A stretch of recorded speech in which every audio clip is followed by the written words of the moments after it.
जो जैसे पहले मनुवाद से देश चलता था, मनुस्मृति से देश चलता था, मनुविधान से देश चलता था, ये चाहते हैं वापस पुनः उसी मनुविधान को लेकर आए। इंडिया शाइनिंग टाइटा फिश हुआ था, अटल बिहारी वाजपेयी और प्रमोद महाजन की जोड़ी थी। ऐसे ही नरेंद्र मोदी और अमित शाह की जो जोड़ी है, इसकी भी टाइटा फिश होने वाली। अगर मोदी जी ने काम किया होता तो आज वो अपने असल मुद्दों पर बात करते, अपनी गारंटी और मैनिफेस्टो पे बात करते कि कितने काम किए।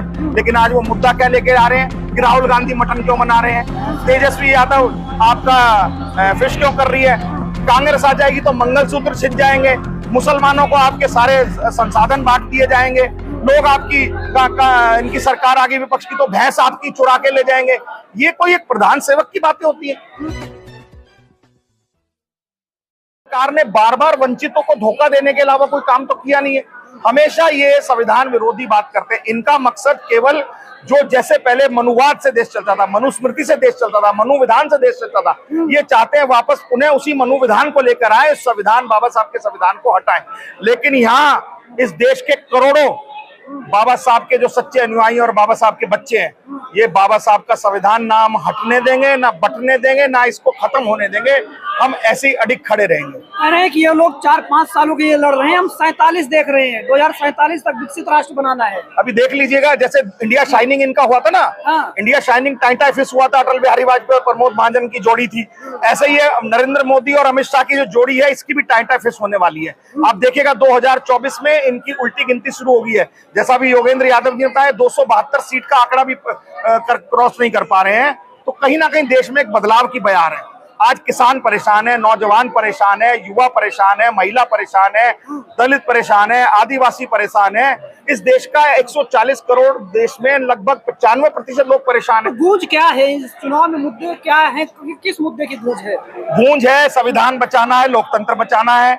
महंगाई इस चरम पर है, जिसने महंगाई हम पर थोपी है, इस सरकार को बदलना है। जिसने देश में बेरोजगारी इस टाइम 83% पीक पर है, उस सरकार को हटाना है। ये सारे अहम मुद्दे हैं। अहम मुद्दे ये नहीं है कि मटन है, फिश है, हिंदू मुस्लिम है, मंदिर है, ये मुद्दे नहीं है। अगर मोदी जी ने काम किया होता तो आज वो अपने असल मुद्दों पर बात करते, अपनी गारंटी और मैनिफेस्टो पे बात करते कि कितने काम किए। लेकिन आज वो मुद्दा क्या लेके आ रहे हैं कि राहुल गांधी मटन क्यों बना रहे हैं, तेजस्वी यादव आपका फिश क्यों कर रही है, कांग्रेस आ जाएगी तो मंगलसूत्र छिद जाएंगे, मुसलमानों को आपके सारे संसाधन बांट दिए जाएंगे, लोग आपकी इनकी सरकार आगे विपक्ष की तो भैंस आपकी चुरा के ले जाएंगे। ये कोई एक प्रधान सेवक की बातें होती है। इस देश के प्रधानमंत्री को इस तरीके की हल्की बातें अगर वो कर रहे हैं तो कहीं ना कहीं वो मुद्दों से भटका रहे हैं, मुद्दों से ध्यान हटा रहे हैं। क्योंकि असल मुद्दे इस देश के हैं महंगाई, असल मुद्दा है बेरोजगारी, असल मुद्दा है महिलाओं की सुरक्षा, असल मुद्दा है सामाजिक न्याय को बढ़ावा देना, असल मुद्दा है संविधान को बरकरार रखना, असल मुद्दा है लोकतंत्र को बचाकर रखना। अरे 4 चरण में हम बहुमत पा चुके हैं, 400 की ओर अब बढ़ रहे हैं। देखिए मैं बताता हूँ, 400 पार का जो इन्होंने नारा दिया, नैरेटिव क्रिएट करने के लिए दिया।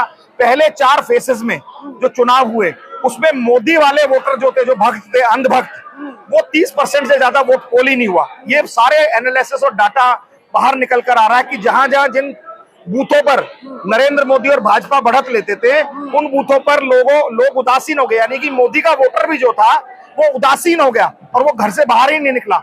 और जितना वोटर ये 65-68% निकला है, ये सब बदलाव के लिए निकला है। आप देखिएगा इस बार 100% बदलाव होगा और इंडिया गठबंधन की सरकार बनेगी। एक और सवाल, वो कहते हैं अगर इंडिया गठबंधन वाले आ गए तो आपके संसाधन जो है छीन के दूसरों को दे दिए जाएंगे जिनके ज्यादा बच्चे हैं।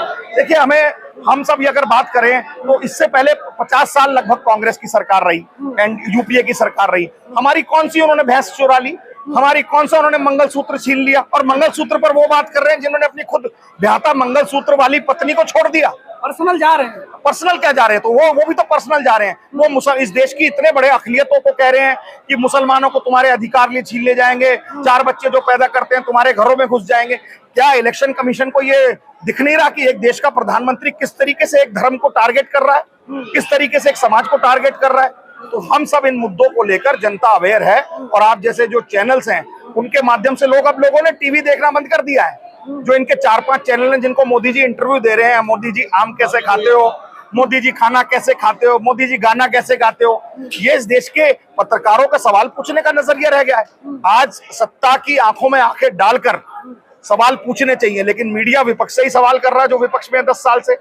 आज सवाल मीडिया को करने चाहिए कि मोदी जी 20 करोड़ लोगों को रोजगार क्यों नहीं दिया, 83% रोजगार बेरोजगार लोग क्यों हैं। IMF और वर्ल्ड बैंक का डाटा है कि 50-55 करोड़ लाख करोड़ पूरे 70 साल में 75 साल में पूर्व प्रधानमंत्रियों ने लिखा, और नरेंद्र मोदी जी ने 10 साल में 155 लाख करोड़ रुपए से ज्यादा कर्जा ले लिया। यानी कि हर नागरिक कई कई लाख रुपए कर्जे में इस सरकार ने डुबा दिया है।